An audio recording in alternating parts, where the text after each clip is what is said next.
Ladies and gentlemen, welcome back to the Twin Horizons YouTube channel for another LEGO set review. Today we are going to be looking at LEGO Star Wars set 7752, Count Dooku's Solar Sailor. This set was released on February 4th, 2009 and retired on January 7th, 2011. It originally was rated for ages 8 to 14 and came with 385 pieces. The set originally retailed for $55. The sealed version goes for around $290, while the used versions go for around $130.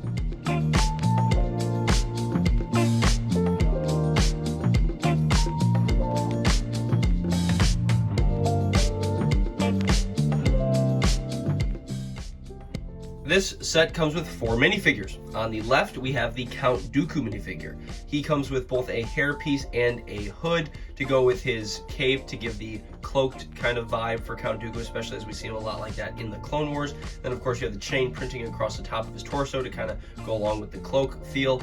And then, of course, you have his curved lightsaber hilt paired with his signature red blade for his lightsaber. This version of Count Dooku goes for around $32.08. Next to Count Dooku, we have 2 Magna Guards. These droids were the ones you would usually see guarding General Grievous. Both of them came with capes in the set. Unfortunately, I lost one of the capes to one of these droids, so of course that's why it is not shown here in this clip. Regardless though, these droids go for about $39.54 a piece, so quite valuable minifigures here. And then on the far right, we have the unique minifigure to this set, which is the pilot droid. This minifigure goes for around $4.67.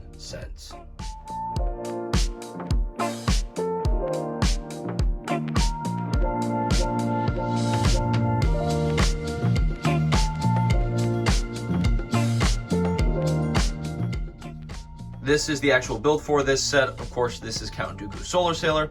On the bottom, you have the landing gear, which I feel like gives a nice stance when it's just like in its landed form. Makes it really nice for display.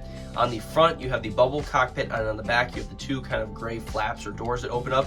Both reveal the speeders, which are inside. The pilot droid's little cockpit compartment can pop out as its own little speeder. And then in the back, you have Count Dooku's speeder, which he can sit on as he is inside the ship as well. So there's some nice features to this set. There are also the mechanisms that fire the flick fire missiles off the side of each part of the ship, and then you also have the wings that fold out from the top that in the movie revealed the actual solar sail for this ship. Unfortunately, you didn't get that with the LEGO version, but I feel like that would have been a really hard feature to include, especially it being as big as it was in the movie. But overall, I really like the way this set was done. You got to see it multiple times throughout the Clone Wars. At one point, Anakin and Obi-Wan shot it down, Ventress used it, Savage Opress used it. So this ship pops up a ton in the Clone Wars, and I'm really happy to have, I believe, the only example of this set to ever be made, and it actually is the limited edition as well. So again, it's a great set, and we'll get a couple shots of this here with the different kind of forms this ship can take here in a second.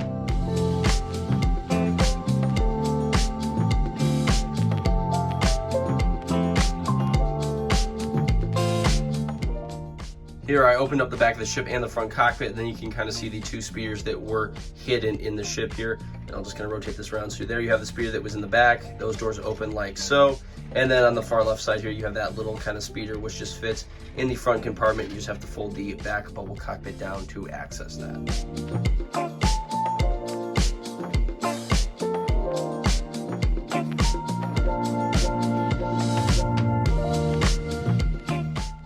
This isn't necessarily a great shot, but this will kind of give you an idea of how far or how big the ship is once it's actually expanded, and in the movie the solar sail would have popped out.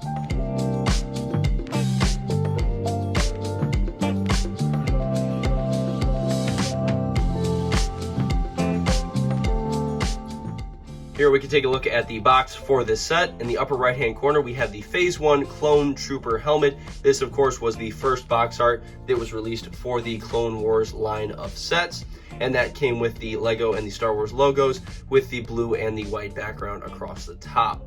Then in the middle of the set box, of course, you have the Solar Sailor, and you can kind of notice on here the gray hints on some of the brown tiles. Those are just the stickers that I never put onto my set. I actually have those in a box somewhere with the other instructions I have. I just didn't put them on years ago, and I probably won't still. But anyway, then you have on the right hand side, you'll have the display of Count Dooku on his speeder holding his lightsaber. On the bottom right as well, you will also see the minifigure selection for this set. And on the bottom left-hand corner, you see that little yellow and red oval that showcases the fact that this is indeed a limited edition set. On the back of the box in the upper left-hand corner, you will see the Lego and the Star Wars logos.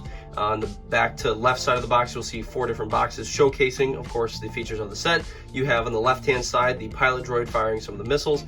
On the right top box, you'll see the wings open and wings closed looks to this ship. The bottom left-hand box shows Count Dooku flying out of the back on his speeder, and the bottom right-hand box showcases the pilot droid being launched out of the cockpit on his speeder as well. Then on the far right-hand side, you will see 3 sets that were actually out at the time as well. I have made a video on 8017, which is Darth Vader's TIE Fighter, and 8019, which is the Republic Attack Shuttle. So I've made videos on both of those on my channel if you want to go check those out. And then actually it's the Separatist Assault Tank. I don't remember exactly what the name of it is off the top of my head at the moment, but that set, I actually have that set. It was one I got from somebody used, so I may or may not make a video on that, but I also technically have that set as well. So again, I always love that they put those sets on there because they can kind of date when those sets came out and kind of get a general idea of what other sets were out at the time as well. Ladies and gentlemen, thank you so much again for watching another LEGO set review on the Twin Horizons YouTube channel. This brings the total value of my LEGO set collection up to $1,722.82. Thank you so much again for watching. I hope I'll see you in the next one. If you're not subscribed, please subscribe, as I am trying to grow the channel. And just I want to say once again, thank you so much for watching. Take care, and I'll see you in the next one.